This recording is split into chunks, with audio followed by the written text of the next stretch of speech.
we've done this mathematical hard work, right, of developing this entire formalism, of trying to understand first, we wanted to build up the idea of curved spaces, okay? And we've seen that mathematically, the notion of curved space requires quite a few levels of abstraction. And as you go down the levels of abstraction, that's when you finally get to the notion of what we conventionally think of as a curved space, okay? So at the most basic level, we started with the notion of just a topological space, okay? And a topological space was just a collection of points. Yeah. Sorry, I'll just close the translate. Yeah. It's a topological space is just a collection of points, plus either you can think of neighborhoods of these points or open sets that define a topology on that set. Okay. So topological space is at the crudest level, it's just about this collection of points. There's no notion of distance. There's not even a notion of smoothness. Okay, defined. Then the next level of next level down in abstraction is particular kinds of topological spaces, which we call manifolds.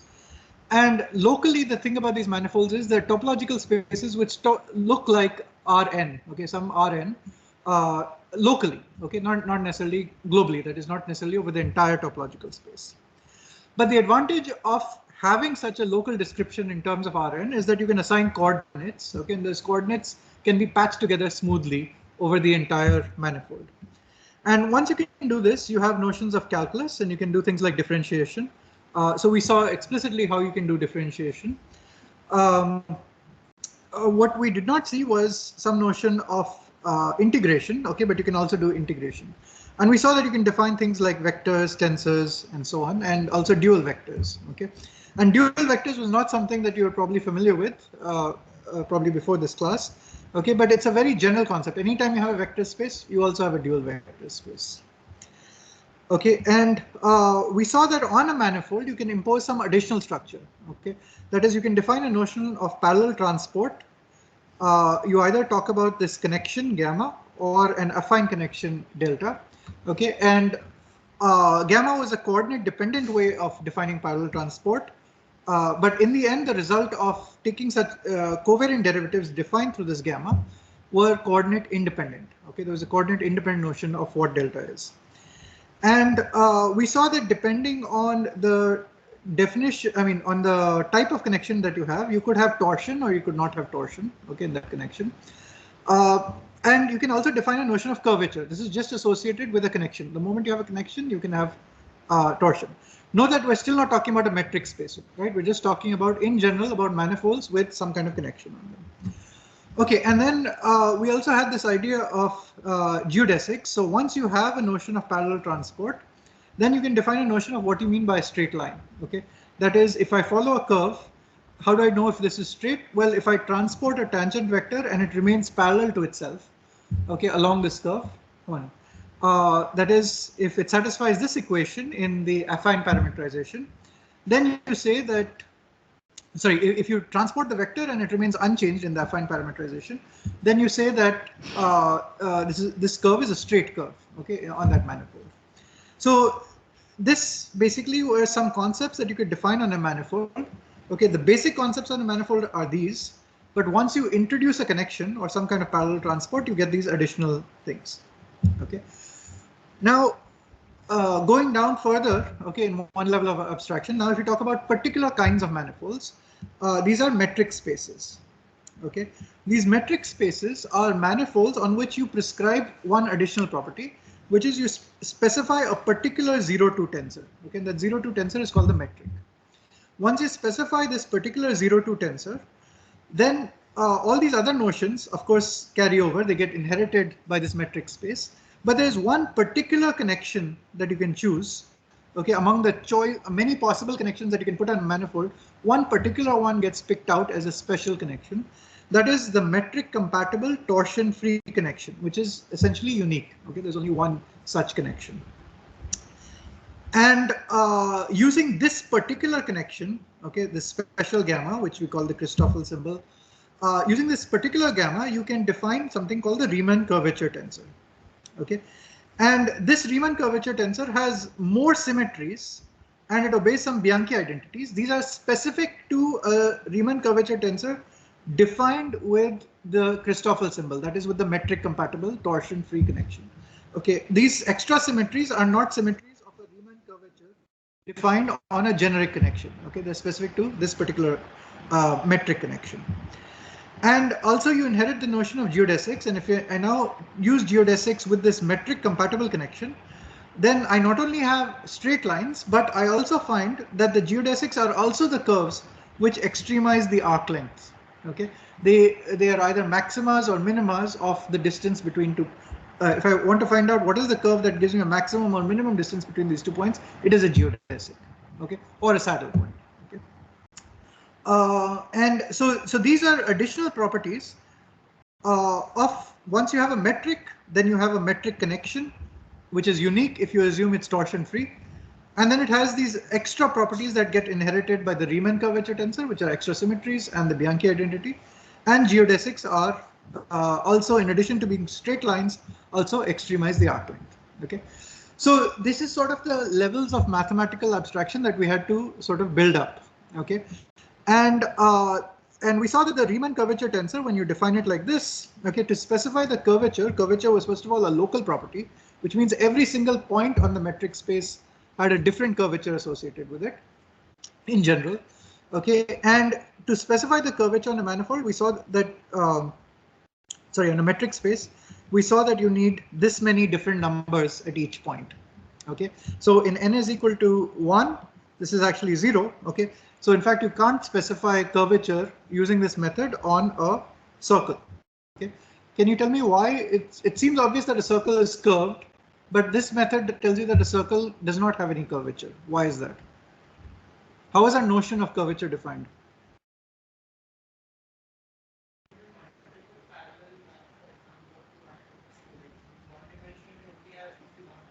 Right. So the way we define parallel transport is we took two different paths. Okay. And if you take two different paths to get to a point and then you compare a vector which was parallelly transported. So this is the original vector v. And after parallel transport to this point, depending on which path you take, you get v prime or v double prime. On a general curve space, v prime and v double prime are different. Okay. And the difference between those two is proportional to the Riemann curvature tensor.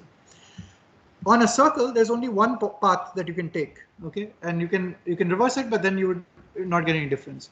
So there's no way to get a difference between two vectors under parallel transport.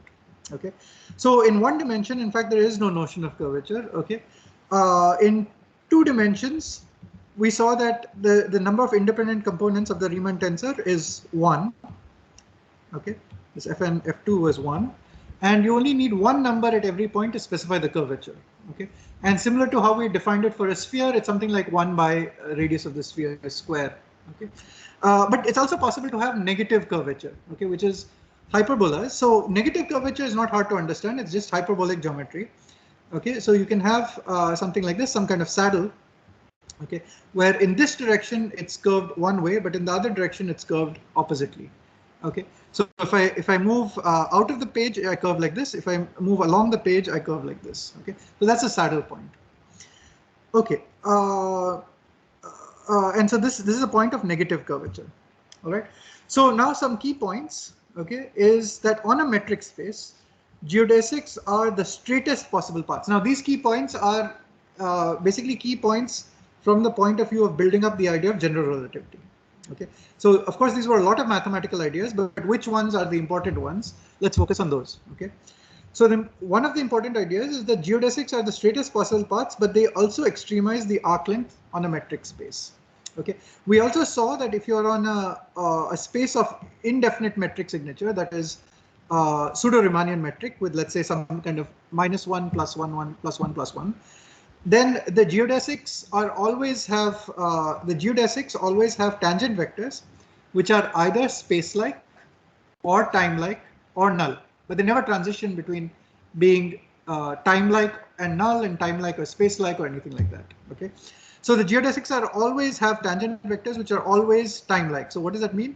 Well, it means if I take the tangent vector along this curve and I take the inner product of x with x using the metric, this will always be negative. Okay, that's what we refer to as time-like. Okay, a time-like geodesic. So every tangent vector along this curve for a geodesic will always be time-like. Okay, at this point, if I calculate the inner product, it's negative. This point, all of those points, it's negative. Okay, and so and so um, along this curve, okay, I extremize sort of a negative quantity, okay, and if it was a space-like curve, I would extremize a positive quantity, okay.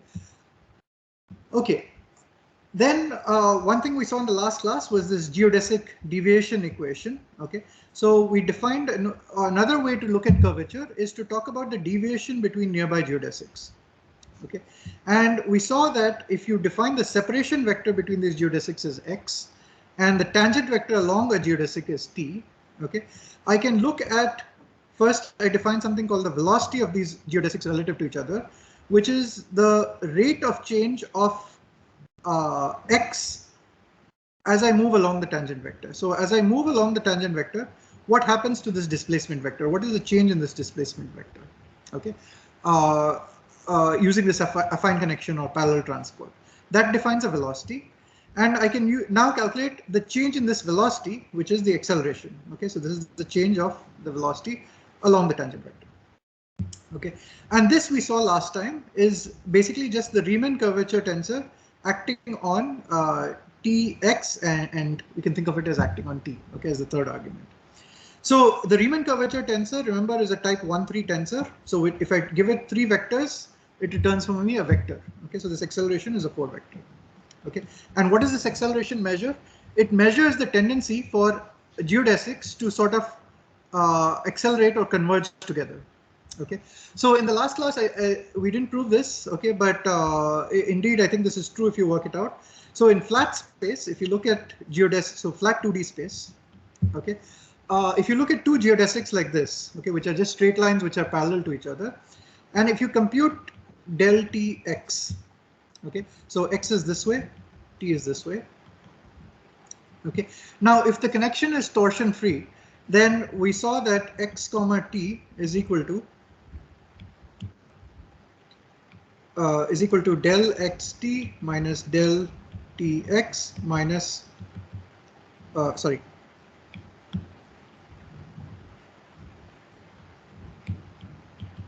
Okay, this is the torsion tensor acting on x and t. Okay, is this. If the torsion is 0, this is 0. Okay, and by our choice of x and t, we had defined x in such a way that if I parameterize my geodesics using some coordinate x, x was just partial s, and t was similarly similarly, if I have a parameter t along my geodesic, it was partial t. So by that definition, the Lie bracket is 0. Okay, so this whole thing is 0 because the torsion is 0. This is 0 because I'm choosing x and t to be coordinate-based vectors. Okay, coordinate basis vectors, and therefore, for a torsion-free connection where t and x are coordinate basis vectors, del xt is the same as del tx. Now, what that means is, okay, so this was what we call the velocity. Okay, del xt. Sorry, which was the one we call the velocity. We call del Tx the velocity. Okay, so the velocity of two geodesics, the relative velocity of two geodesics was defined as, here's a deviation vector, find the change in that deviation vector as I move along t. Okay, that defined the velocity.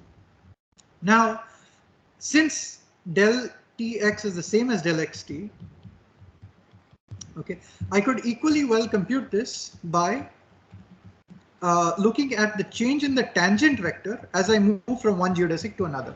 Okay, and in this case, if the lines are parallel, right, then the change in the tangent vector is exactly 0.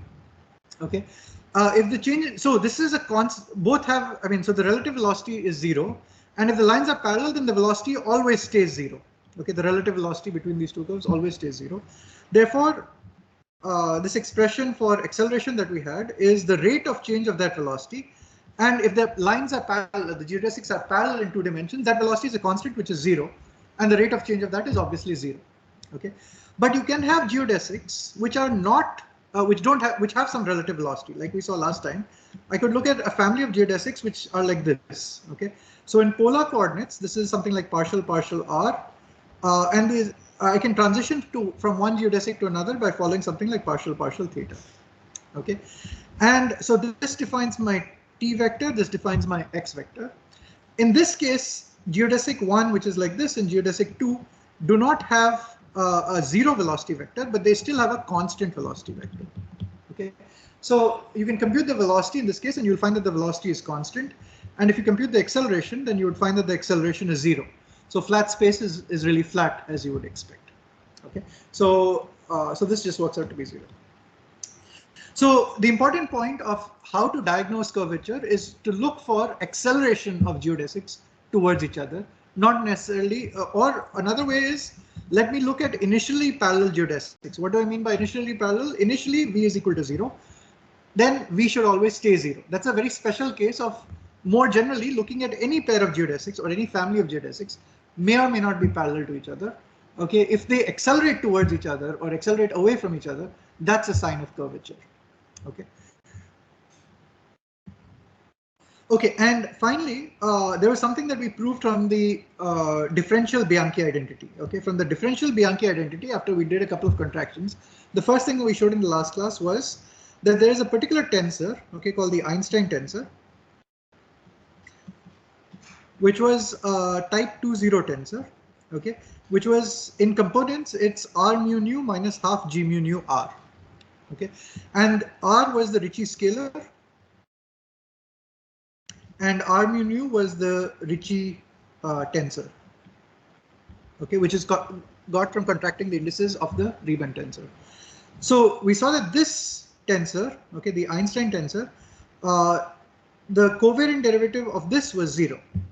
Okay, that was an identity. Okay, this is identically satisfied for this particular combination of curvature dependent quantities. Okay, so these are the three important properties. Okay, so one is geodesics extremize the arc length.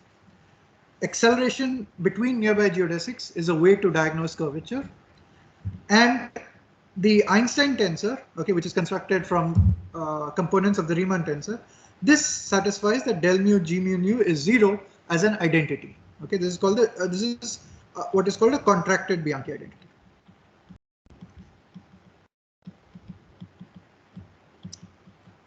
Okay, so now let's take a deep breath. Okay, we're done with a lot of the mathematics, okay, at this point, and now we're ready to transition to physics. All right. So now we'll be able to apply these ideas and we'll see how they carry over. We'll connect back to where we started, which is we just wanted to describe curved spacetime. Okay. Now we understand what it means to talk about curved spacetime. Curved spacetime would basically mean you have a manifold. Okay. That manifold has a metric. That metric G mu nu must have signature -1, 1, 1, 1. Okay. This is just the signature. It's not the. It has, when I diagonalize the metric at any one point on the manifold, it has one negative eigenvalue and the others are positive eigenvalues. Okay, and now on this generalized kind of space-time, okay, on this generalized manifold or generalized metric space, instead of just looking at spaces which have this positive metric, I now look at a space which has this signature of a metric, and I have a notion of what it means for this kind of metric space to also be curved. Okay, it has a non-zero Riemann curvature tensor at some points. Okay, that is what I mean by a curved spacetime. Okay, so now we have at least some notion of what it means. Okay, to talk about curved spacetime in a way that's sensible, and we've developed the mathematics to talk about it.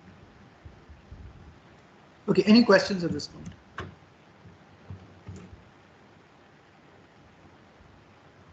Anyone online?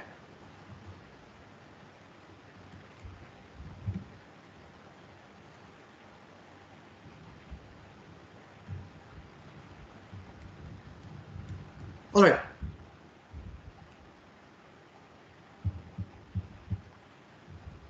Okay, so let's get back to what we started with. What was our goal? Okay, so the goal at the beginning of this course, right, I told you is very simple, right? What we want is a merger of special relativity with Newton's laws of gravity. Okay, that's all we were looking for, really. Okay, and we saw in the non-relativistic case, this is Newton's law. Okay, this is Newton's law in a gravitational field. Okay, so phi is the gravitational potential, and you could also have other forces here. Okay, but this was sort of the basic structure. Okay. Now, in addition to this, we also have to specify an equation which determines what is the gravitational potential. okay, at different points. And that equation was something like Poisson's equation.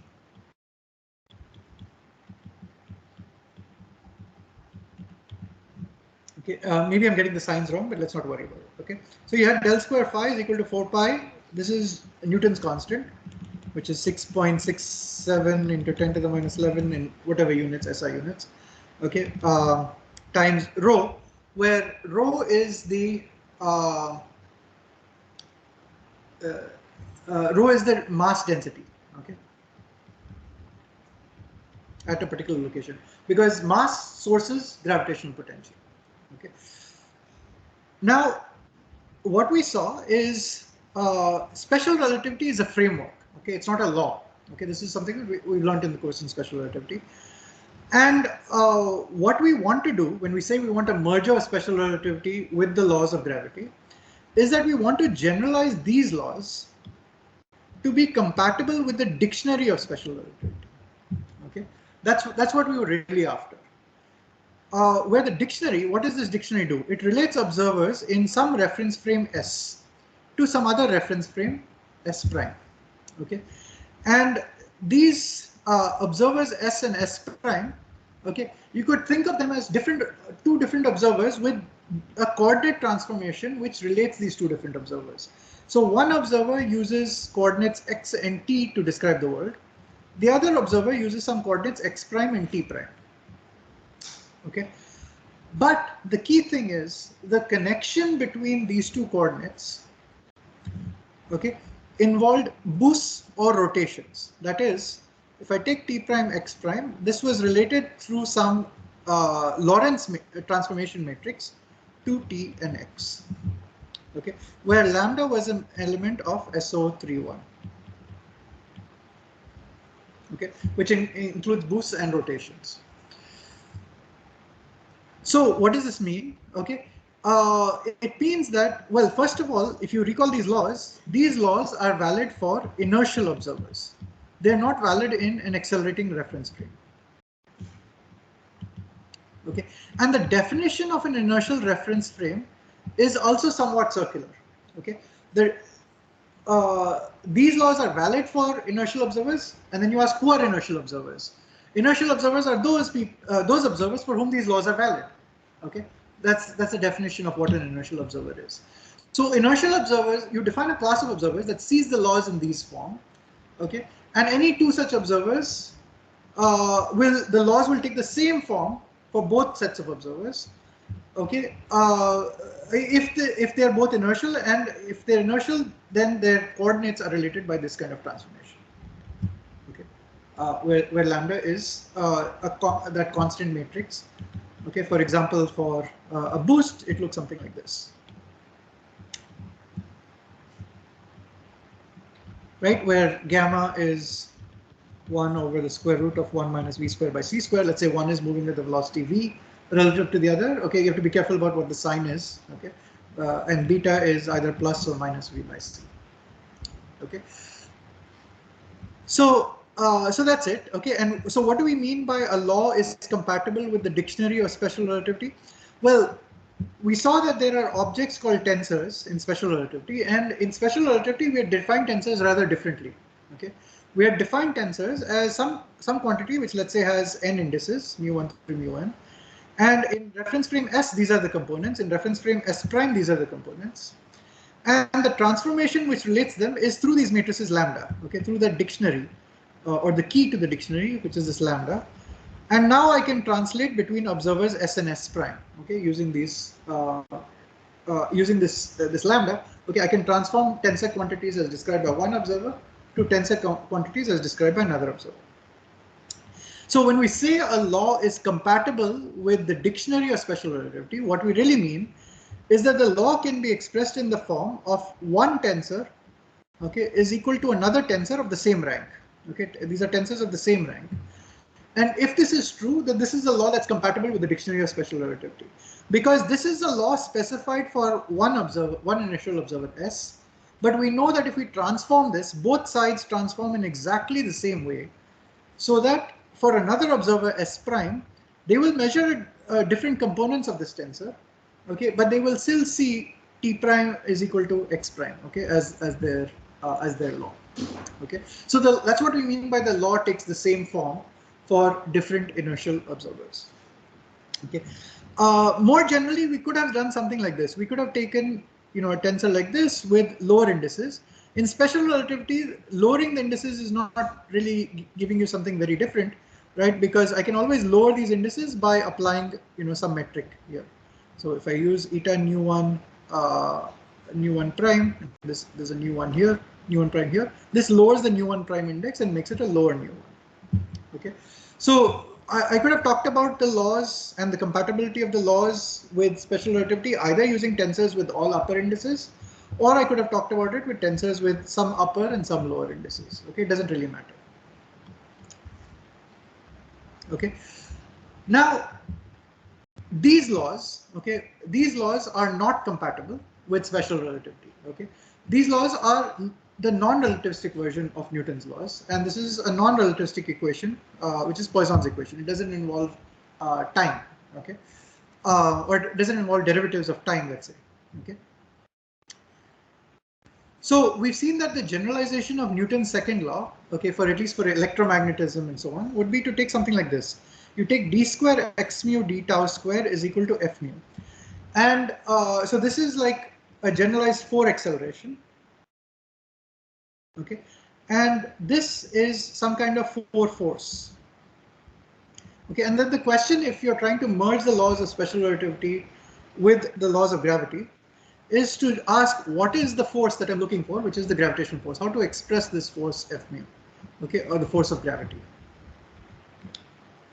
Okay, this obviously doesn't work, right? This gradient of phi, this is a 3 vector, it's not a 4 vector. Okay, so what is the right generalization of this gradient of phi that gives me a 4 vector that I can stick in and use as the force of gravity? Okay. I mean, we encounter this problem also with the Lorentz force, right? This is the Lorentz force, and this is a 3 vector, okay? And our law was something like this: d square x dt square is this, okay? This was the law in sort of Galilean relativity, but we saw that this is not quite correct. Okay, you have to change this law because electric and magnetic fields transform according to the rules of special relativity. And then if you use those rules to transform electric and magnetic fields, then this law kind of is inconsistent, okay, with either Galilean relativity or special relativity. So what you need to do is you need to transform, you need to transform this law as well. And we saw that you can write it in the form d square x mu d tau square is equal to q times u mu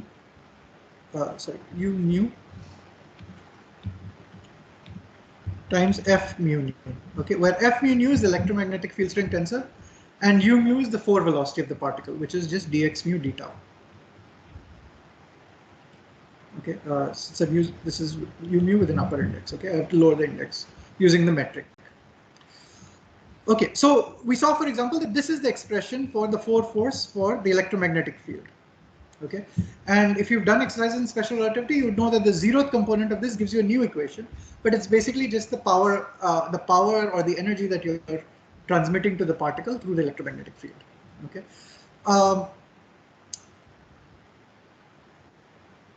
Okay, so what we're looking for is a generalization of this Newton's second law, where we somehow capture what is that force of gravity. Okay, what is this force F mu?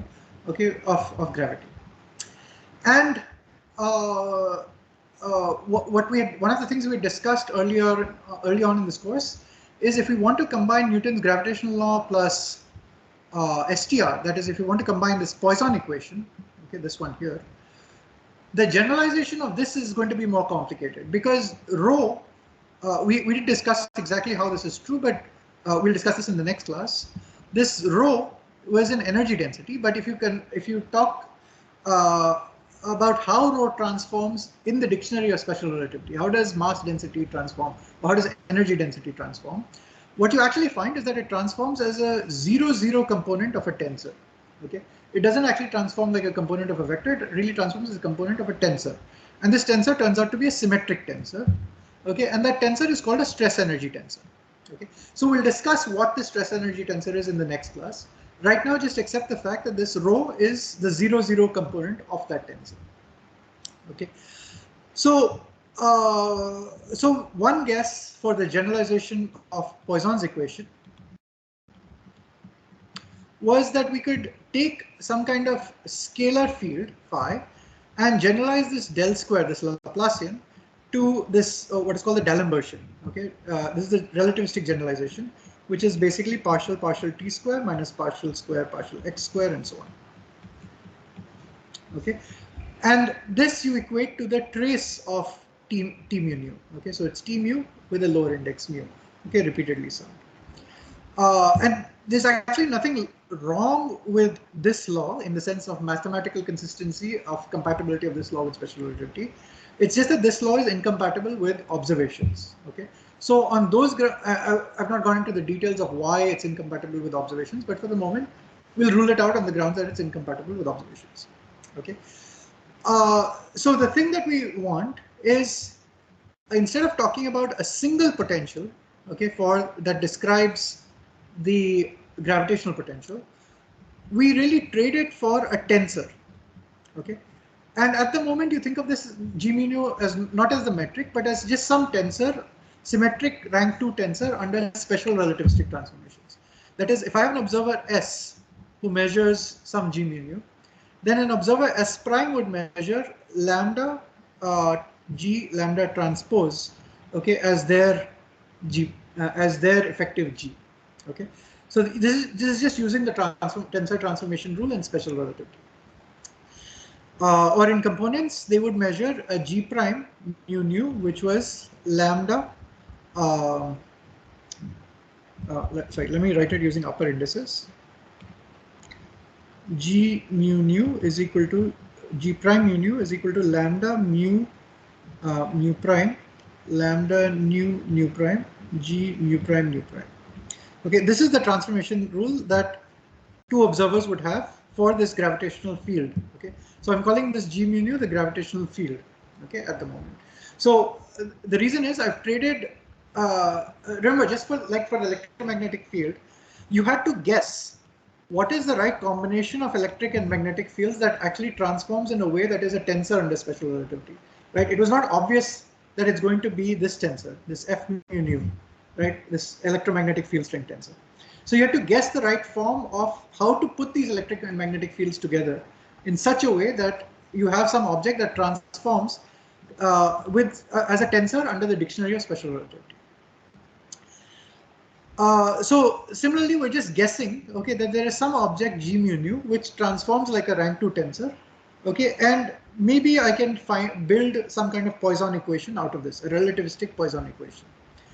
And roughly what we guessed is that this equation will involve some second derivatives of g mu nu and should be equal to t mu nu. Okay, this is a rough guess. Okay, of a law that's consistent with the rules of special relativity. Okay, now this is all fine. Okay, and in fact you could have gone down this route completely. Okay, and try to develop a theory of gravity which is compatible with special relativity. Okay, Einstein's big insight was to realize, okay, that rather than follow this route where you talk about compatibility between inertial observers just using the rules of STR, is that gravity is special in some way. Okay, there is something special about gravity, which is the equivalence principle. It's unlike any other force. Okay, it satisfies this equivalence principle. Okay, so gravity satisfies this principle of equivalence. And because of this principle of equivalence, so one way to state this principle of equivalence is the gravitational mass and inertial mass are the same thing. Okay, they're exactly equal. Okay, so unlike, let's say, the charge by which particles talk to electric and magnetic fields, okay, that charge can be something completely different from the mass. It doesn't have to be proportional to the mass, right? You can have particles like electrons and positrons which have exactly the same mass, but they have opposite charges. Okay. And you can have particles with the same charge, like a proton, okay, which has the same charge as a positron, or an antiproton, which has the same charge as an electron, but a completely different mass from the electron. Okay, both of these have the same mass. Okay, but the mass of the charge of an antiproton and the charge of an electron are the same, exactly the same, but their masses are completely different. So masses and charges have nothing to do with each other for general forces. Okay, but somehow for the law of gravity, the effective charge, the way in which particles interact with the gravitational field, that is exactly the same as the charge of gravity is the same as the inertial mass that goes into Newton's laws. Okay, that is, this is the inertial mass, and the force of gravity, when we say it's something like g_m by r square, this m is the gravitational mass, but we're saying that this gravitational mass and this inertial mass are exactly the same thing. Okay, that is rather surprising. Okay, this was Einstein's insight, was to realize that there's something interesting going on here. Okay, so what we saw was in an earlier class is, again, if you look at now, two observers. Okay, one observer is in an elevator, okay, somewhere in space, okay, far from any gravitational field, and the entire elevator is being accelerated at a rate a, okay, with some acceleration a. So in the elevator, this person would experience pseudo forces. Okay, they would experience apples falling, they would experience their internal organs dropping. So it would just be exactly like they were standing, if this acceleration were 9.8 meters per second square, they would exactly feel exactly like they were standing on the surface of the earth, okay, in terms of the gravity that they feel. Any experiment that they do would be exactly identical to someone who is on an elevator on earth, okay, where they're experiencing a gravitational field. Okay, so some elevator sitting on the ground experiencing a gravitational field, this would be exactly the same thing. Okay, the experiments that you do inside this elevator and the experiments that you do inside this elevator, you get exactly the same results. There's no way to tell the difference between these two situations. Okay. Now, this is true for a uniform gravitational field. If you uniformly accelerate the observers, you get pseudo forces. These pseudo forces act equally on every single object in proportional to their mass. Okay, the pseudo force is proportional to the inertial mass. The gravitational force is proportional to the gravitational mass. But because these two things are exactly the same, that's why the pseudo forces behave exactly like gravitational forces. So Einstein's insight is maybe gravitational forces are not really separate forces, but really they are inertial forces in or forces in an accelerated reference frame. Okay, because there's no distinction between a uniform gravitational field and a uniformly accelerating observer. Okay, they will both feel exactly the same thing. Now, in fact, if you do a coordinate transformation, okay, if you go into this accelerating reference frame, okay, so if I go into an accelerating reference frame, that is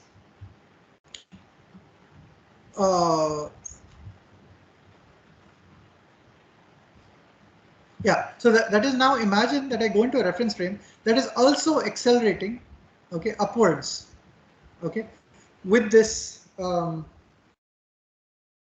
sorry, no, not this. Okay, so now let me take an inertial reference frame. Okay, let me take an inertial reference frame. So again, in deep space, so you're sitting there with two apples, but there's no gravity, no acceleration, so everything just stays where it is. But now consider someone in a gravitational field. Okay, so imagine someone in an elevator on the surface of the earth, but high up. Okay, imagine an elevator shaft, and you just cut the cable. Okay, so now this elevator is in free fall. So because it's in free fall, it has an acceleration g upwards. Okay, the entire elevator has an sorry, let me just rephrase. So inside the elevator, okay, every object experiences two forces. One is it experiences the force of gravity. Okay, so the force of gravity acts on every object in proportional to its mass and acts downwards. Because the elevator is in free fall, the entire elevator is falling down with an acceleration g, which means in the reference frame of the elevator, okay, everyone experiences pseudo forces in the opposite direction, which are also proportional to g. Okay, the pseudo forces are proportional to the inertial mass. The gravitational forces are proportional to the gravitational mass. Because these two are equal, okay, they exactly cancel out against each other. So inside this elevator, a freely falling elevator. So you're in an elevator with two apples. Someone cuts the cable and you're freely falling. Okay, you would experience things as if you are in inertial reference frame. That is, as if you were in deep space with no gravitational fields. Okay, those are the laws of physics that you would experience. Okay. Okay, and what is the difference between this inertial reference frame and this accelerated reference frame? Well, the difference is that there's a coordinate transformation, right? This observer in the accelerated reference frame, if I use Galilean transformations, okay, what we're basically saying is x prime is equal to x minus half at square. Okay, this is a non-linear transformation between the x and t coordinates of this inertial observer and the x prime and t prime coordinates of the accelerated observer. Okay, so they are just related by a non-linear coordinate transformation. So these two observers are related by a non-linear coordinate transformation. Okay, and so Einstein's insight was, if this observer, an accelerated observer, is the same as an observer in a uniform gravitational field, and an observer in an inertial reference frame is identical to a freely falling observer in a uniform gravitational field, and these two observers are related by a coordinate transformation, okay, then it must also be true that these two observers are also related by a coordinate transformation. Okay. In other words, what does it mean? It means that if you are in a gravitational field, okay, and you are not in free fall, that is, you are on the surface of the Earth, you're not in free fall, you can always switch to a coordinate system that is freely falling. Okay, that is freely falling. That is, you can switch to this kind of coordinate system. Okay, if I switch to a freely falling coordinate system, okay, in that freely falling coordinate system, I am basically an inertial observer. So gravitational fields are fictitious, okay, in the sense that it's an artifact of the coordinate system that I'm using. I'm switching from one reference frame to another, okay, through some kind of non-linear coordinate transformation. And this transformation basically turns off the gravitational field. The observers here don't feel any gravitational field. They're equivalent to inertial observers. Okay, so uniform gravitational fields are completely fictitious. Okay, they're really just, you can think of them as just being in an accelerated reference frame. Okay, so uniform gravitational fields can be made to disappear by going to an appropriate reference frame. What is this reference frame? It's the reference frame of freely falling observers in a uniform gravitational field. Okay. Now in STR, one of the things we saw is that Rindler observers are as close as you can get to uniformly accelerated observers. Okay, so if you recall Rindler observers, a particular Rindler observer has a constant acceleration alpha in their MCRF. Okay, other observers had to accelerate at different rates in order to sort of keep up or maintain the same distance between themselves in their common MCRF. Okay, and what we saw in the midsem, okay, is we showed that in this Rindler frame, okay, so you have the Minkowski coordinates where you have some x and t, okay, and you have the Rindler coordinates, which are your rho, which describes these different hyperbolas, and you have your eta, which tells you how far you are along a hyperbola, okay, which is like your Rindler time. And we saw that if you're in this rho eta coordinates, okay, in the midsem, what we saw is that it looks like you have pseudo forces in those Rindler coordinates. Okay, so if you use Rindler coordinates, it looks like you have pseudo forces. Okay, so it's like you have gravity in your accelerated frame. Okay, because those pseudo forces are proportional to the mass of the object. Okay, because you started with an inertial frame of reference. In the inertial frame of reference, you had this law. Lambda was an affine parameter, and we argued that this affine parameter can be written as proper time. Okay, so we argued that this is the law using inertial coordinates. Okay, when we switched to Rindler coordinates, okay, we saw that the rule was something different. Okay, so in Rindler coordinates, where I used coordinates x prime, then suddenly I had something like this kind of pseudo force. Okay, gamma mu rho sigma dx rho d tau dx sigma d tau. And okay, what you had worked out was without the m. Okay. Now the point is that this whole equation, okay, was multiplied by the same inertial mass.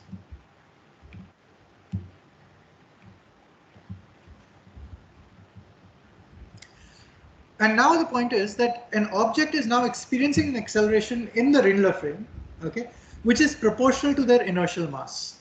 Okay. And this is an entirely fictitious force. It's the effect of being in an accelerated reference frame.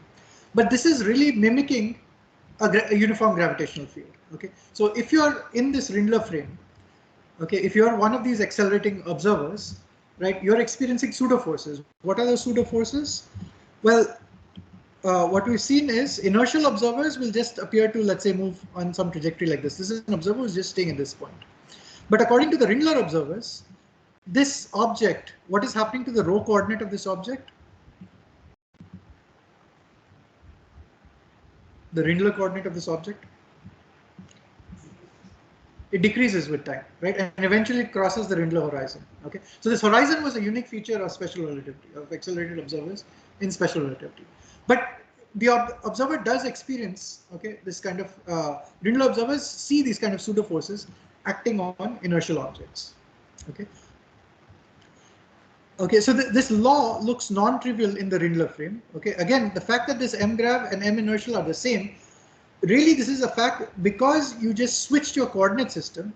You went from this kind of equation to this kind of equation, and all of these new terms just came about because of your change of coordinate system. Okay, and if you recall one more thing, right, the entire Christoffel symbol, okay, in this transformation arose from only one place. Okay, it arose from the nonlinear transformation of coordinates. It came from something like this, right? Partial square y rho partial y mu partial x mu. Okay, so this was another question on the midsem, right? Can you show that this entire pseudo force arises from the nonlinear transformation of coordinates? Okay. Because the Christoffel symbol really in the original Minkowski coordinates is just 0. Okay, it's just 0, and it's only because of this nonlinear transformation of coordinates, okay, that you get this that you get this term. Okay, and so so now the point is that all objects, okay, every single object that you use, m inertial and m grav will be the same. Okay, for all these objects. Okay, so every single object, if I transform back to inertial, your standard xt coordinates, okay, of inertial observers, I will recover the law in this form. Okay, so if I look at this law, okay, these are the laws that we're saying are valid for inertial observers. In this form, the law is valid for inertial observers. This is the trajectory of a particle with no forces acting on it in special relativity. This is the same law. Okay, it's not a different law. It's the same law, but now this law is in accelerated reference frame. Okay, and it looks like a law of gravity. Okay, so you would naively think that this law takes a different form for accelerated observers and a different form here for inertial observers. It naively looks like accelerated observers have a different form for the law, inertial observers have a different form for the law. Okay.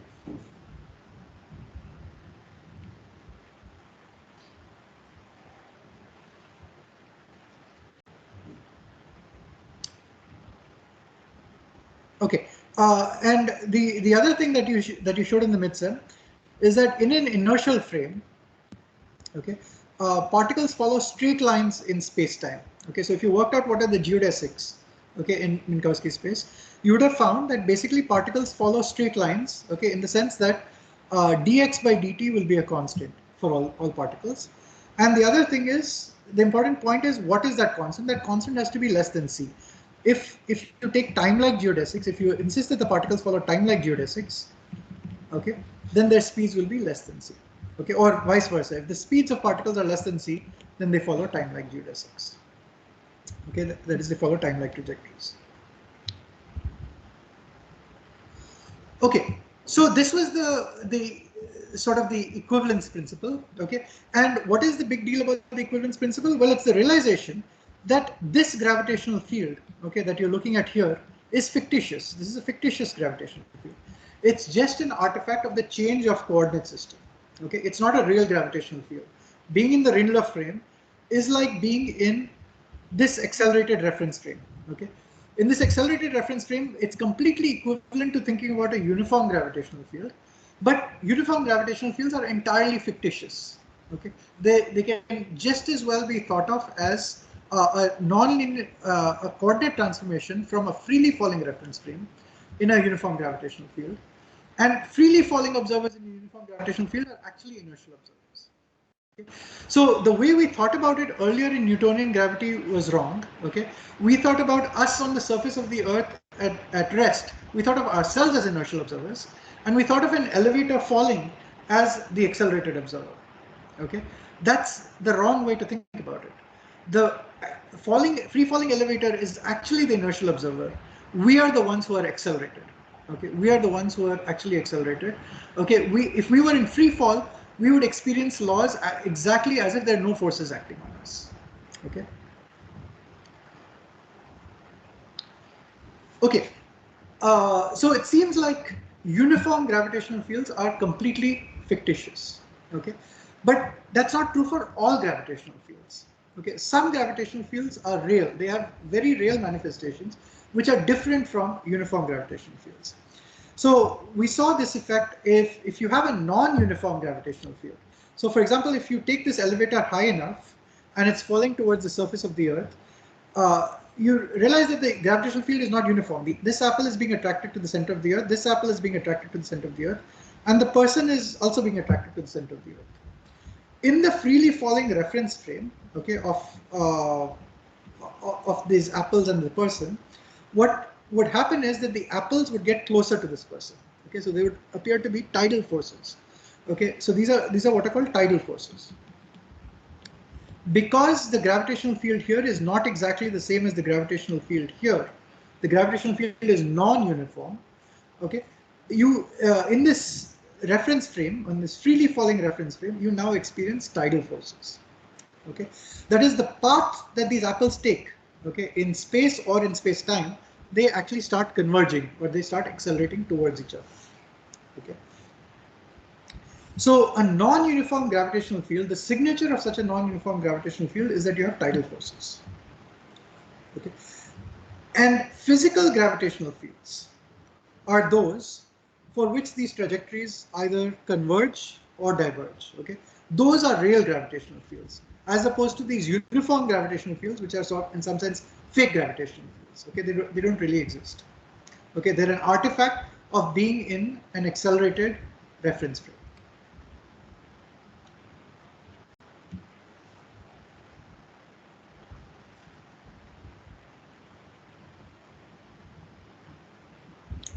Okay, any questions at this point?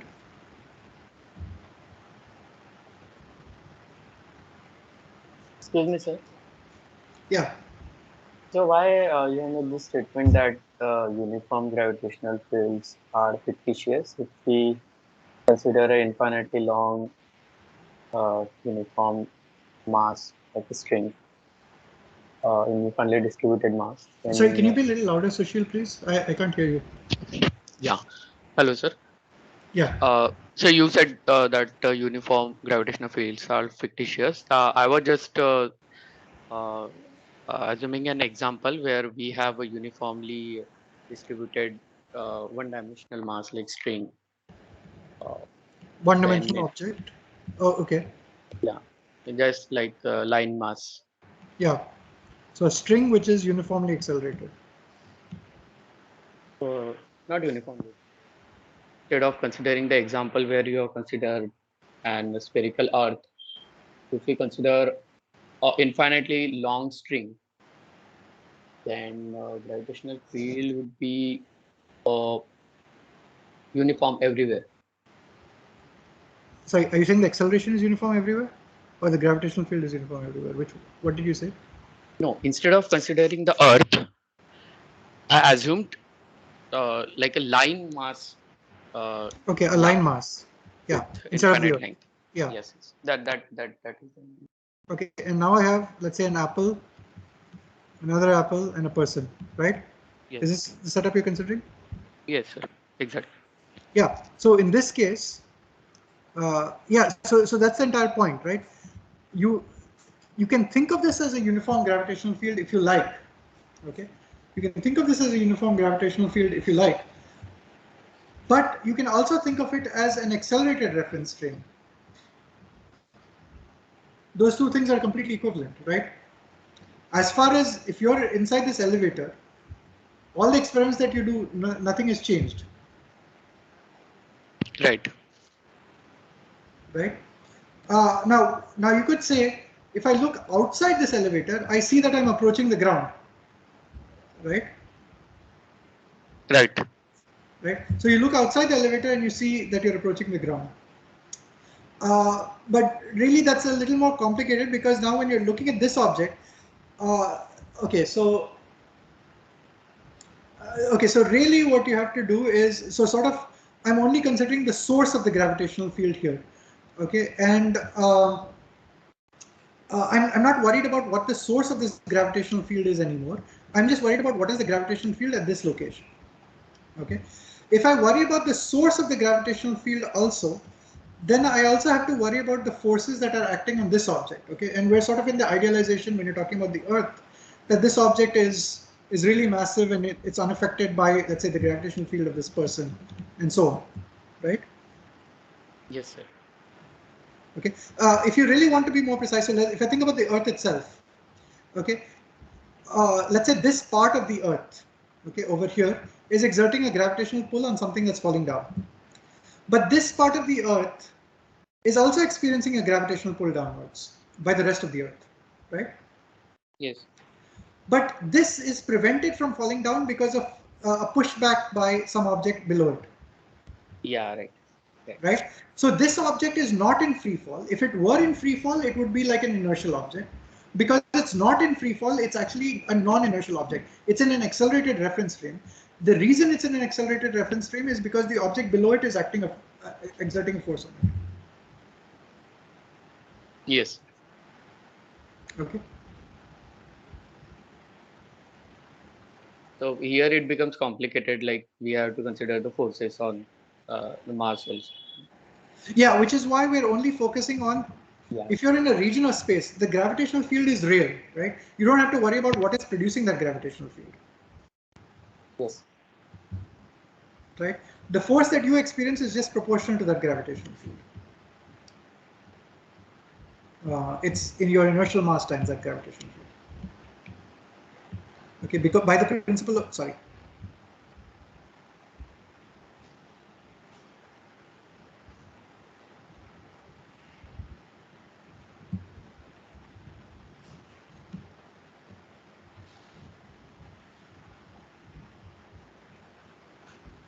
Yeah, by the principle of equivalence, the force that acts on you is also proportional to your inertial mass. Okay, it's proportional to the gravitational mass, but the gravitational mass is the same as the inertial mass. So you only have to worry about the gravitational field in your elevator. You don't have to worry about what is the source of that gravitational field. Okay, you assume that, you know, when you talk about the source of that gravitational field, you can treat it in the same way as you're treating, you know, a person in the elevator. You worry about the gravitational fields on, you know, an element of the Earth, and you worry about other forces that are acting on that element of the Earth.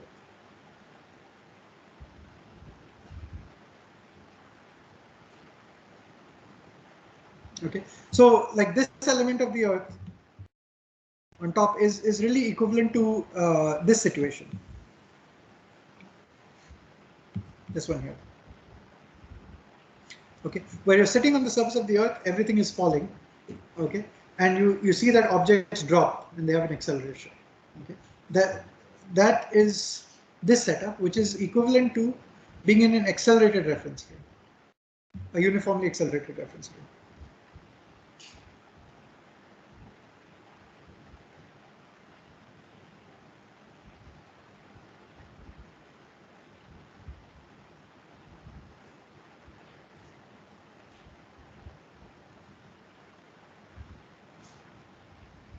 Any other questions?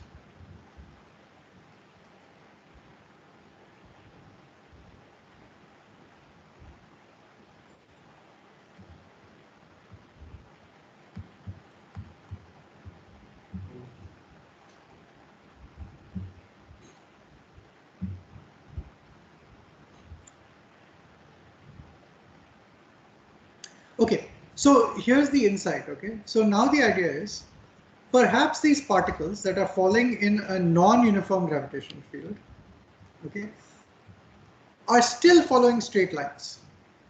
Okay, maybe they're still following straight lines in space-time, but now the space-time is curved. Okay, as we've seen, geodesics in a curved space-time accelerate towards each other. Okay, so maybe the particles are still following straight lines. Okay, in this gravitational field, but now you're talking about a curved space-time. Okay, so now uniform gravitational fields are fictitious. They're an artifact of a coordinate change. Okay, but these non-uniform gravitational fields or physical gravitational fields are those which produce curvature. Okay, so in some way, if you produce curvature, then you generate these non-uniform gravitational fields. That's when you see tidal forces, or you see objects which are sort of moving in straight lines in space-time, but then they start accelerating towards each other. Okay. So unphysical gravitational fields are those which are artifacts of our coordinate system, that is going to an accelerated reference frame. But there are still physical effects, okay, of a gravitational field, and those physical effects are when you have curvature of space-time. Okay, so this was Einstein's big insight. Okay, is to realize that the equivalence principle is that the laws of physics actually imply that the laws of physics actually take the same form in all coordinate systems. Not just there's no preferred frame of inertial observers, but really the laws are the same for all observers. Okay, this was the big leap. Okay, this was the big leap. Okay, that Einstein made, is that even this the fact that so the law that these apples are obeying is that the apples are following a straight line in space-time. That is the law that they're obeying. Okay, this law is not changing. Okay, when there's a non-uniform gravitational field, it's just that the background space-time is changing. Okay, and in that background space-time, these objects now appear to be moving towards each other. But they're still following straight lines. Okay, in a curved space-time. Okay, they're following the straightest possible path, which is a geodesic.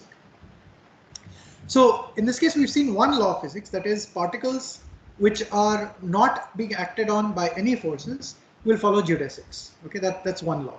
Okay, and this law is the same in all coordinate systems. And the only reason why gravitational force, a non-uniform gravitational field, appears real is because there is curvature of space-time. Okay, and you experience tidal forces. So strictly speaking, this is what is called the strong equivalence principle, which applies to gravity. Okay, so we're assuming that there's a strong equivalence principle, that is, the laws of physics include not just the laws of particles in a gravitational field, but it includes electromagnetic fields sitting inside a gravitational field. It includes gravitational fields sitting inside a gravitational field. So for example, if I take the Earth sitting in the gravitational field of the Sun, the Earth is held together by its sort of self-gravity. Okay, does that binding energy of the Earth also sort of gravitate towards the Sun? Okay, does that also experience the same? So part of the mass of the Earth is coming from its binding energy. Okay, its gravitational binding energy. So the question is, does that mass? Okay, so there's the mass of the Earth plus, or some of it is reduced because of its gravitational binding energy. Okay, so does that binding energy, okay, so this is actually when we measure the mass of the Earth, it's the mass of all the particles minus that small amount of binding energy. So the question is, does this binding energy, okay, or when we apply, let's say, the law of inertia, okay, when we talk about the inertial mass and gravitational mass of the Earth, do we mean this mass or do we mean this mass, which includes this binding energy? Okay, and we assume the strong equivalence principle, which is it applies to every form of mass and energy. So this mass includes even that gravitational binding energy. This is the inertial mass of the Earth. Okay, and this mass is also the gravitational mass by which it's attracted to the Sun. Okay, that's the assumption, okay, of the strong equivalence principle. This is very hard to test because the binding energy of the Earth is the gravitational binding energy of the Earth is very, very, very tiny compared to its rest mass, okay, of just the individual particles, okay. But we'll assume that this law is true, okay. That is, the entire mass, including its binding energy, all of that is its inertial mass, which is also its gravitational mass, okay. Okay, so here's the new principle, okay.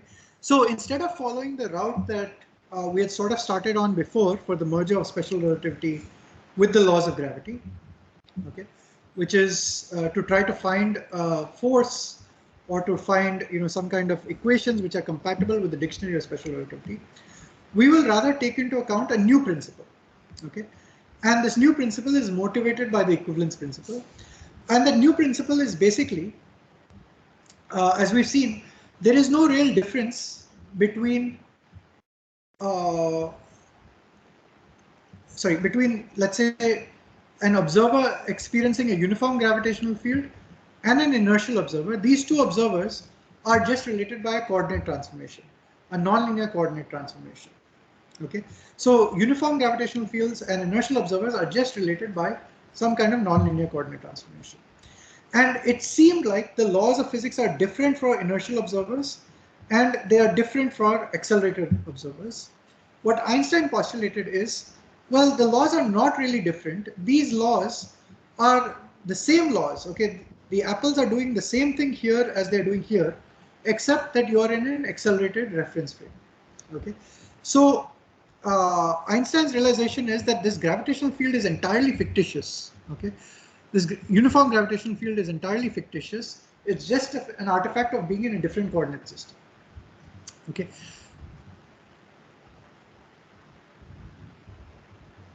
So the new principle is the laws of physics can actually be cast in such a way that they are coordinate system independent.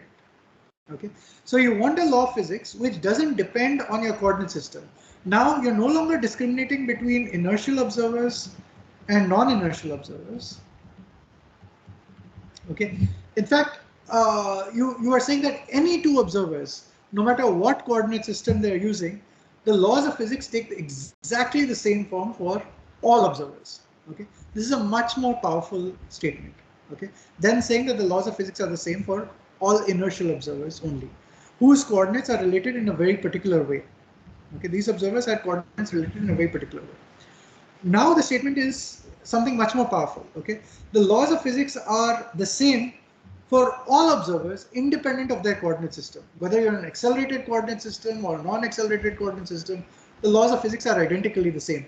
Particles are still following straight lines in all reference frames. Okay, those reference frames, how you describe that straight line might be different in different reference frames, but they're still following a straight line. Okay, so so for arbitrary coordinate transformations, now the laws of physics are the same. Okay, this seems completely incredible, right? It's completely counterintuitive to what we've seen in special relativity. There's a big difference between an accelerated reference frame and an inertial reference frame. Okay, the laws are different in those two different reference frames. But what he's saying is that the pseudo forces that you find in an accelerated reference frame are really just a form of a gravitational force. Okay, or conversely, gravitational forces are just pseudo forces. And if you go into the right coordinate system, okay, or in a particular coordinate system, the laws appear to take one form. Okay, but that's because you're using a particular coordinate basis. But now what he wanted to do was recast the laws of physics in such a way that they're really independent of any coordinate system that you use. Okay. So this is a much stronger statement than special relativity, which requires only that the laws of physics are the same when I translate between two inertial observers. Okay, if I translate between two inertial observers whose coordinates are related by a Lorentz transformation, then the laws take the same form, but otherwise they do not. Okay.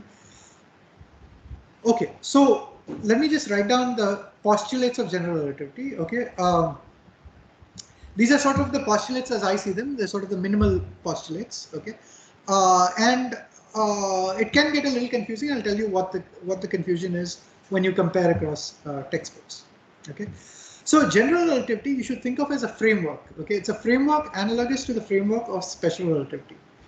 Okay, so let's consider the framework first. Okay, so there's, as we've seen in special relativity by itself doesn't give you any laws of nature. Okay, special relativity is a framework. It's a meta rule that all laws of nature have to obey. Okay, it tells you that laws have to be of the form some tensor is equal to some other tensor. Okay, similarly, you think of general relativity as two parts. You think of it first as a framework, and then you think of it as laws. Okay, so I'm only going to describe the framework first. Okay, so I'll tell you what the principles are for the framework. So the framework is, so the first principle is that spacetime is a manifold. Okay, spacetime is a manifold M. We don't know the topology or dimension of this manifold. Okay, we don't. So it might be 3 + 1 dimensions, but for example, in string theory, people consider 10-dimensional manifolds, and yeah. So we will not make any assumptions on the dimensions of space and time. Okay, if you like, you can consider 3 space and 1 time dimension. Okay, or basically a 4-dimensional manifold. Okay, and what is the topology of this manifold? Again, we don't know. Okay, we're just saying it's some manifold. We don't know what that manifold is. Okay, but it's some manifold. That manifold could be R4. Okay, that's what we've assumed by default in special relativity, that it's R4. It doesn't have to be R4. Okay, it could be some S3 cross R. It could be a 10-dimensional manifold. It could be some R4 times an S6. It could be this kind of product space. Okay, it can be any manifold. We don't know what the manifold is, but the point is spacetime is a manifold, which means locally it behaves like Rn. Okay, if I look at any patch of spacetime, it behaves like Rn, where n is the dimension of spacetime. Okay, that's it. That's the first postulate. Okay, spacetime is a manifold. Okay, this is, now you realize that even to make this statement, you have to first understand what a manifold is. A manifold doesn't have a metric on it. A manifold has no notion of distance on it. Okay, so a manifold is this abstract topological space on which I can have these smooth coordinate systems. Okay, it's this collection of points. More precisely, the way we had defined manifolds is manifolds come with coordinate systems, but really we're thinking about this topological space on which we can put coordinate systems. Okay, the coordinate systems are not part of the manifold, right? It's just a collection of points. All right. The second thing is, the second postulate is that the laws of physics take the same form in all coordinate systems. Okay. Now, what do we mean by this law? What we mean is, now we take the generalized definition of a tensor. We don't take the definition of a tensor from special relativity. We take the definition of a tensor on a manifold. Okay, the definition of a tensor on a manifold we've already defined. Okay, tensors exist independent of the coordinates that you assign to them. Okay, those tensors always exist. In a particular coordinate system, I can describe the components of that tensor. I can tell you how to transform it from one coordinate system to another. But that tensor as an object exists independently of any coordinates that I assign to that manifold. Okay, so the tensor exists. So now the laws of physics should take the form that if I have some tensor of type Rs, this should be equal to some other tensor of type Rs. Okay, that's a law. All laws of physics should be in this form. Okay, where these are generalized tensors. Okay, this is the second principle. Okay, this is what we mean by laws of physics being coordinate system invariant. Tensors are coordinate system invariant objects. They don't change with coordinate system. Their components change. That is, you're describing them in different ways. So for example, if I think about a vector, this is a vector. Okay, this defines a vector in 3-dimensional space. Okay, but this vector, I can is the same vector. You can have different XYZ axis and you'll define different XYZ components of this vector. But there is one vector which doesn't care about your coordinate system. Okay, so that's what we mean here. Okay, we've defined a notion of how we can talk about vectors or vector fields. Okay, and these vector fields don't depend on the coordinate system that you use, and or more generally, tensor fields don't depend on the coordinate system that you use. So we say that in general, in special relativity, the laws were invariant under a transformation lambda, where lambda was SO31. Okay, were elements of SO31. Now we're saying that the laws are invariant under diffeomorphisms of the manifold. Okay, that is under coordinate transformations of the manifold. These I can think of as passive transformations, where the same point is being described by different coordinates. Or alternatively, I can think of it as a map from the manifold to itself. Okay, as this is what we call an active transformation. Okay, either way of thinking about it, the tensor components, okay, may change, but the tensor stays the same. Okay, the tensor does not change. So the laws are invariant under these diffeomorphisms. That is really the statement. That's the mathematical way of saying the laws of physics take the same form in all coordinate systems. Okay, so in components you'll have this law. Okay, that T mu1 through mu r, nu1 through nu s is equal to x mu1 through mu r, nu1 through nu s. Okay, these components will change if I use a different coordinate system, right? For every value of mu1 through mu r, nu1 through nu s, I'll get some number for the component. That component will change if I use a different coordinate system. Okay, but the tensors are the same. Okay, the tensors are the same. So T and X are generalized tensors on this arbitrary manifold, and they obey the tensor transformation rule for the components. Okay, so what is the tensor transformation rule? Well, it was a complicated rule, but if you recall what it was, nu s, right? So the right hand side of this transforms as some. So if I transform some coordinates x to coordinate y, right, then what I will get is partial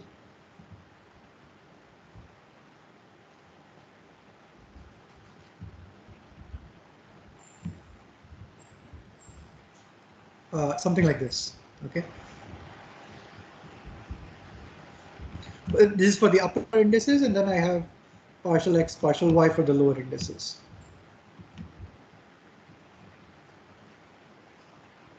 Okay, and the point is that both sides will transform in exactly the same way. Okay, both sides, the components of the tensor will transform in exactly the same way because it's the same tensor. This tensor is equal to this tensor. Both are tensors, both transform in exactly the same way. Okay, so in components, it looks more complicated, but remember that the tensor that you're talking about, even though the components of it may change, the object itself is still the same, no matter which coordinate system you use to describe it. Okay, and the transformation rule for the components of a tensor is far more complicated because now you're talking about general coordinate transformations. These coordinate transformations are not restricted to be of the form of this. Okay, you're not restricted just to this. You have more general transformations that are allowed. Okay, so it's amazing, right? I mean, think about how deep this principle is. It's not at all an obvious principle of nature that the laws of physics should not depend on your coordinate system. Okay, it's only when you take into account gravity that the laws of physics are actually going to be independent of the coordinate system that you use. Okay, okay, so I've just told you two principles so far. One is spacetime as a manifold. Second is the laws are the same in all coordinate systems. Okay, so or more concretely, the laws are of the form some tensor is of some rank is equal to some other tensor of the same rank. The third law is that the manifold has a metric tensor, a 0-2 metric tensor on it. Okay, this metric tensor is colloquially what we'll refer to as the gravitational field. We'll see the connection between this gravitational field and the gravitational field that appears in Poisson's equation. We'll come to that connection later. Okay. One postulate that we make about this metric is that it has signature with one minus sign. And so if your manifold is d-dimensional or n-dimensional or d-dimensional, let's say, then it has one minus sign and d minus one positive signs. That means when I diagonalize the metric at any point on the manifold, I will have one negative eigenvalue and d minus one positive eigenvalues. Okay, and I've already told you this theorem that the manifold always has the same. If the manifold is non-degenerate, that is, the metric never has zero eigenvalues, then the signature of the metric stays the same at every point in the manifold. Okay, so this is the third postulate. And the fourth postulate is, so this postulate, I won't necessarily say it's a necessary postulate. The equations that govern particles or fields involve the metric compatible torsion-free affine connection. That is this connection gamma, okay? Or equivalently, if I want a coordinate-free notation, this affine connection delta. Okay, defined using that unique connection that we can get from a metric. Okay, this is the connection that will appear in all my physical laws. Okay, this is so whenever I want to take derivatives of tensors, this is the connection that I will use. Okay, this is the only way I can compare tensors at different points on the manifold. Okay, by parallel transport, by not just any connection, but metric compatible, torsion free, affine connection. Okay.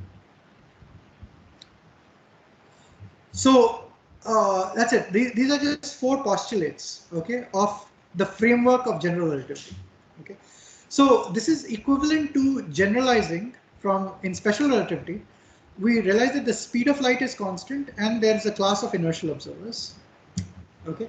And these 2 principles together led to the more sophisticated mathematical way of saying it, which is that there is an SO3-1 symmetry that the laws of physics have to obey. Okay. This was the more mathematically sophisticated way of saying it. Okay. Similarly, the equivalence principle is the basic principle that we're using. Okay. The more mathematically sophisticated way of saying, of translating the equivalence principle is to say space-time is a manifold and the laws of physics are coordinate system invariant. Okay. The laws of physics are coordinate system invariant. That is, the accelerated observer and the inertial observer, or the observer experiencing a uniform gravitational field and the inertial observer, those observers are actually experiencing the same laws, just in different coordinate systems. Okay, but it's really the same law. Okay, it's not a different law. Okay, so these 4 laws. Okay, sorry, these 4 principles. That the other one is that the manifold has a 0 to metric tensor, and the only derivative that appears in the laws is this affine connection. Okay, this is the only rule. Okay, within these 4 laws, these 4 form the mathematical sort of equivalent way of talking about the principles of general relativity. Okay, now what we'll do is, using these principles, just like with special relativity, we were able to find or guess laws which are compatible with those principles. We will guess laws which are compatible with these principles. Okay, and let me just write down within this. So now this is a framework. Okay, the framework is these 4 principles that I told you. Within this framework, you can build some laws. Okay, so let me write down one such law. Okay, so one such law is particles, okay, have 4 velocities u. Okay, u is a vector, and u satisfies this equation. Okay, I've not used coordinates anywhere. Okay, I've not used coordinates anywhere. U is a vector object on the manifold. Okay, it doesn't care about what coordinate system you use to describe it. Del u of u. Okay, what does del do? It takes in 2 vectors, and it returns for me a vector. Okay, so this left-hand side is a vector on the manifold. It's a vector at every point on the manifold, or in particular, it's a vector at the point where the particle is present. Okay, this vector is equal to some other vector which I call the force on the particle. The force is also a vector on the particle which acts on the particle. Okay, this force includes everything that's what we call a non-gravitational force. Okay, it doesn't include gravitational forces. Okay, gravitational forces we've seen are sort of artifacts of either a coordinate system or coordinate system plus curvature. Okay, so we'll see that the coordinate system shows up in this affine connection over here. Okay, I'm going to work through these laws a little more in detail. Okay, and I'll discuss the implications of each of these laws.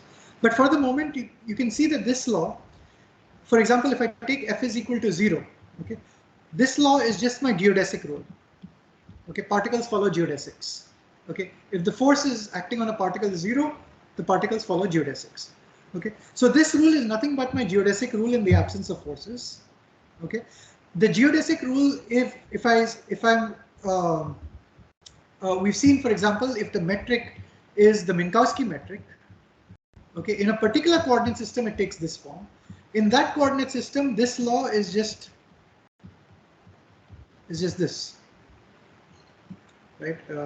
Sorry, there should be an m over here. This law is just equal to 0. Okay, this law in a particular coordinate system. In a different coordinate system, this law is plus some gamma dx mu d tau dx mu d tau. Okay, these look like 2 different laws. Okay, and they look like they had a different form. But if you work with the right objects on this manifold, they both are basically expressions of the law in a very simple form. Del u is 0. Okay, This law is the same form for no matter what coordinate system you use. It's a law which is valid in any coordinate system. Okay, because it's a law that describes vectors. Vectors don't rely on any particular coordinate system to describe them. Okay. So this is the analog of Newton's F is equal to ma law. Okay, which is this law is now coordinate free. Okay, it doesn't rely on any coordinates at all. Okay. Now the analog of Poisson's equation, which is del square phi is equal to rho, we'll see is this. We'll see that the analog of this is this law, where G is that Einstein tensor. Okay, which in components, the components of this was a 2-0 tensor, and the components of this 2-0 tensor were related to the Ricci curvature minus half G mu nu times the Ricci scalar. Okay, so this is equal to 8 pi G Newton. So this was also some 4 pi G Newton times your stress energy tensor. Okay, so this is also a 2-0 tensor. In component notation, I can write it like this. Okay, but again, you see the power of writing it like this. Okay, I don't have to refer to any coordinates to write this law. Okay, this is some tensor, a 2-0 tensor, which is equal to some other 2-0 tensor. It doesn't care what coordinate system you use on the manifold to describe it. Okay, in books you will see this using index notation. Okay, but that's just saying the components of this tensor are the same as the components of this tensor in any coordinate system. Okay, in any coordinate system you can write it like this. But really the secret rule is this one, which is that the tensors are the same. Okay, those two tensors are the same. And finally, like Maxwell's equations. Okay, now this is harder to write in component-free notation, so I'll just write it using the components. But again, it's F mu nu is some 2-0 tensor. Okay, so this is the tensor of which involves electric and magnetic fields.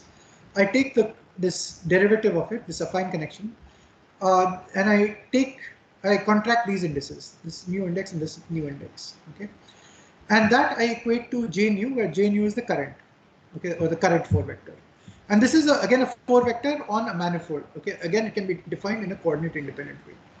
So this gives me Maxwell's equations, and this gives me 2 of Maxwell's equations, and there's a third the other 2 Maxwell's equations I can write down using something called a Bianchi identity. This is an analogous to the Bianchi identity for gravity for electromagnetic fields. Okay, so we are going to walk through the details of each of these equations. Okay, and we'll try to understand exactly what the implications are, why this is why this is like Newton's laws, why this is like Poisson's equation, and so on. Okay, we'll work through all those implications. But the essential point is that the form the laws take is some tensor on the manifold is equal to some other tensor evaluated at the same point. Okay, this law is completely coordinate free. It doesn't care about the coordinate systems that you use. Okay. And what you have to do with these equations? What you have to do with these equations is the manifold doesn't tell you what the metric is. You have to solve these equations to find the metric. Okay, so finding what the gravitational potential is equivalent to first you find the metric G. Once you know the metric, you know the curvature of spacetime. Okay, so if you find the metric, you know the curvature of spacetime. So you have to solve these equations to find out what is the curvature of spacetime. So this equation, okay, for example, this G mu nu is related to R mu nu. R mu nu, you'll recall, was like second derivatives of the metric. Okay, the Riemann tensor involves second derivatives of the metric. So something like second derivatives of the metric is equal to the stress energy tensor. Okay, or is where the 0,0 component of this is the density. Okay, the mass density. So roughly here, what you're doing is you're equating the curvature of space-time, okay, to the mass density. Okay, so when a mass density is present, it causes a curvature of space-time. Okay, and that's what causes gravitational fields, real gravitational fields, which are not just artifacts of your coordinate system. You get curvature of space-time.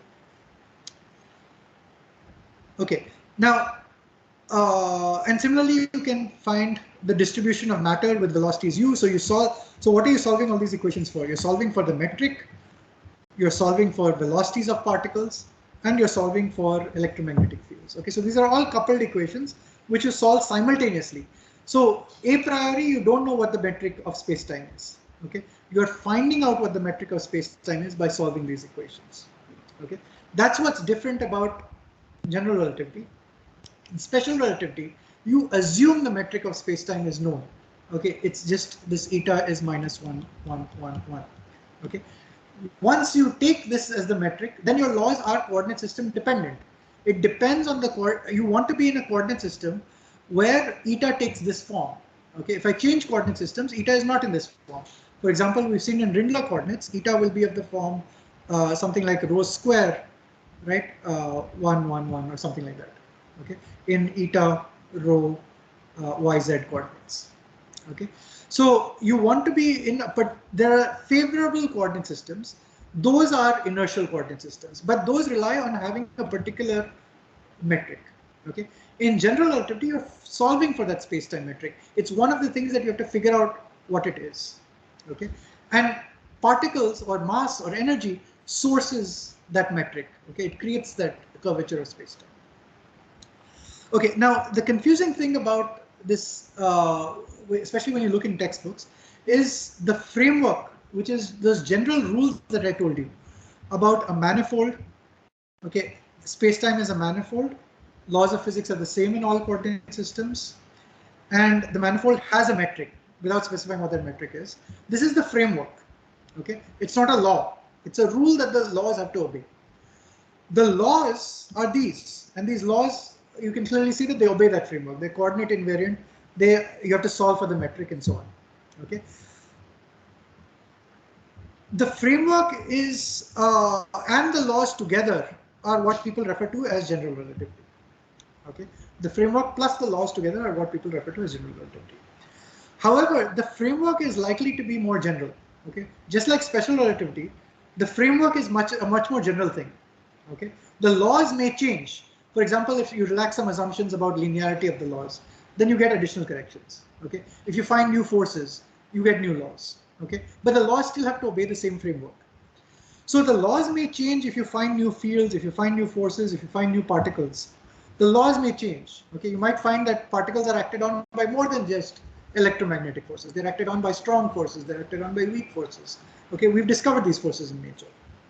Okay, and you have to, or you could have non-linear effects of electromagnetic fields. Then you would have to correct for all of this. And in fact, we already know that this should happen. Okay, I mean, not in this course, but we already know in modern physics that you do have these corrections to these laws. Okay, but the framework is likely to be more general. Okay, those few principles that I told you, those principles are likely to stand even if you discover new laws of nature, okay, or new particles. They will still conform to that same framework. Okay, so what we're going to do in the coming weeks is we'll explore the detailed meaning and implications of these laws. Okay, as we had written down. Okay, and we'll try to understand why this is so first I'll just talk about a couple of questions about these laws, some obvious questions that you might have. Okay, and then maybe you can also think about some questions, and we'll try to address all those questions and try to understand why these are sort of the laws of nature. Okay, and why these are sort of sensible guesses for the laws of general relativity. Okay. All right, we'll stop. Any questions? First, maybe any questions in the class, and then I'll take online questions after that.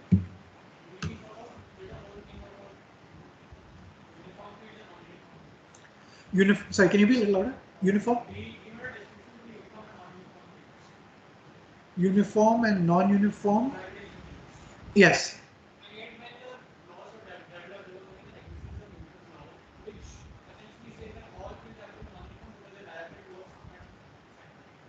That's not true, right? As he pointed out online, if you have a line of mass or a plane of mass, right, then the gravitational field that you experience here will be uniform, right?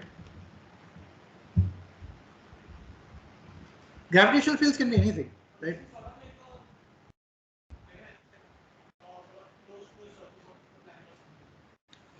Either that or well, okay, now you're talking about what is setting up the gravitational field. But in principle, there's nothing wrong with a uniform gravitational field existing, right?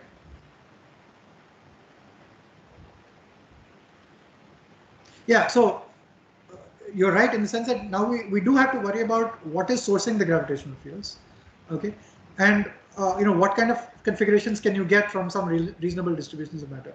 But that is solving Poisson's equations. That is solving this equation, okay, which is different from solving this equation, which is mass times acceleration is gradient of phi. This is just response to a gravitational field. In principle, you have to solve both of them simultaneously. You have to solve all sources of matter creating gravitational fields, and all sources of matter also experience gravitational fields. So they move in response to gravitational fields, and they also create gravitational fields. So you have to solve for both simultaneously, right? In the Sun-Earth system, it's not that the Earth goes around the Sun. That's a good approximation, but it's not exactly true. The Sun goes around the Earth, but they're both attracting each other. So they're both kind of, if it's in a two-body system, they're both going around their common center of mass, right? And you have to solve for both their motion simultaneously. And as they move, so as the Sun moves, the effect of the gravitational field on the Earth also changes.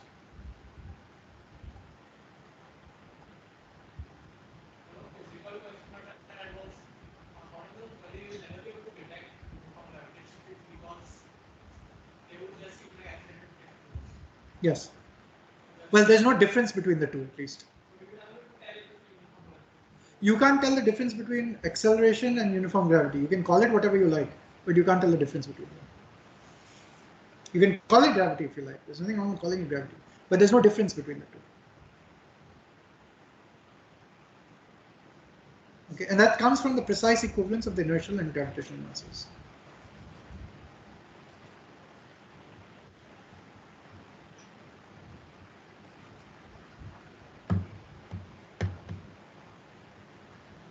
Okay, any questions online? Sir, in special relativity, one of our postulates was that the speed of light is constant, and here I noticed that that is no longer a postulate. So, yeah. Okay. So the question is, in special relativity, we postulated that the speed of light is a constant. Okay. Here we're not postulating that. Actually, in a sense, we are postulating it when we postulated that the metric has signature -1, 1, 1, 1. Okay. See, the constancy of the speed of light. So this was the signature of the metric. Okay.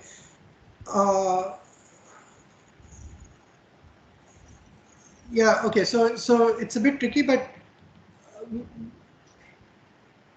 okay, I'll address this. But really, when we're postulating this, that the signature of the metric is -1, 1, 1. Secretly, this is like postulating this. This is the line element, right? In special relativity, if you postulated this line element, this is equivalent to postulating the speed of light is constant for all observers. So this is the sort of upgraded version of the postulate that the speed of light is constant. We'll see what the implication of this is for the speed of light later. Okay, so secretly this speed of light, constancy of speed of light, or the fact that the speed of light c is some fixed number, that was built into this postulate over here about the signature of the metric.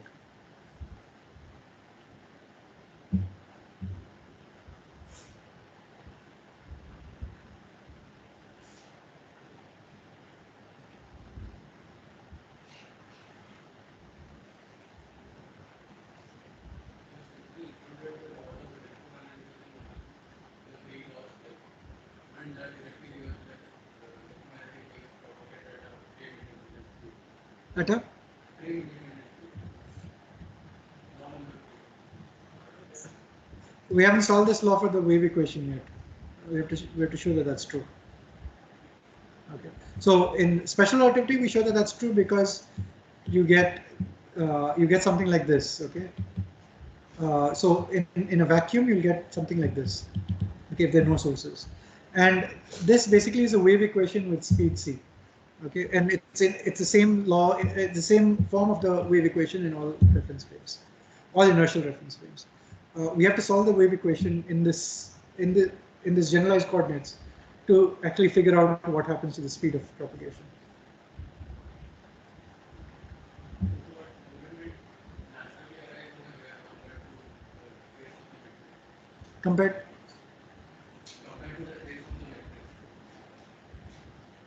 Compared to the trace of the metric, I don't understand.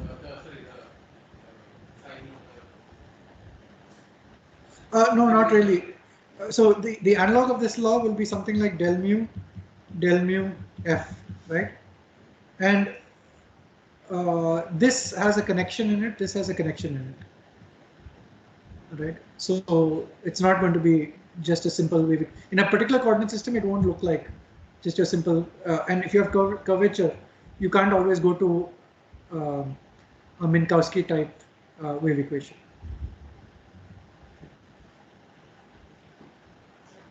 Yeah.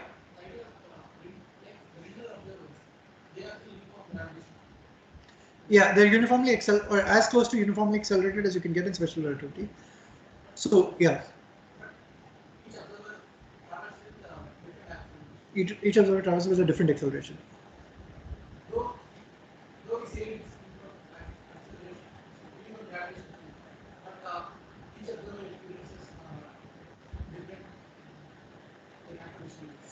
That's right. So it's sort of the upgraded version of Newton's version of uniform acceleration, where everyone can have the same acceleration. In special relativity, that cannot be true in, if they all maintain the same distance between themselves in their MCRF. So really the thing to take away is this is as close to uniform acceleration as you can have. Without this, but the important point is that what you see is pseudo forces in that accelerated reference frame, which are proportional to the mass of the particle being active. That's why it seems like a gravitational force.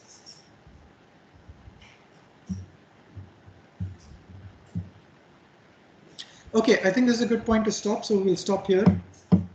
Sir? Yeah. Sir, okay, like... We'll stop. Anyone wants to leave? I'll stick around for questions if anyone wants to stay, but we can stop here. Yes, go ahead, sir, please. Yes, sir. In the first law, like it was del u Sorry, is I'm just equal going to just wait a few minutes for some people are going to leave, and I'll just stop the recording as well at this point.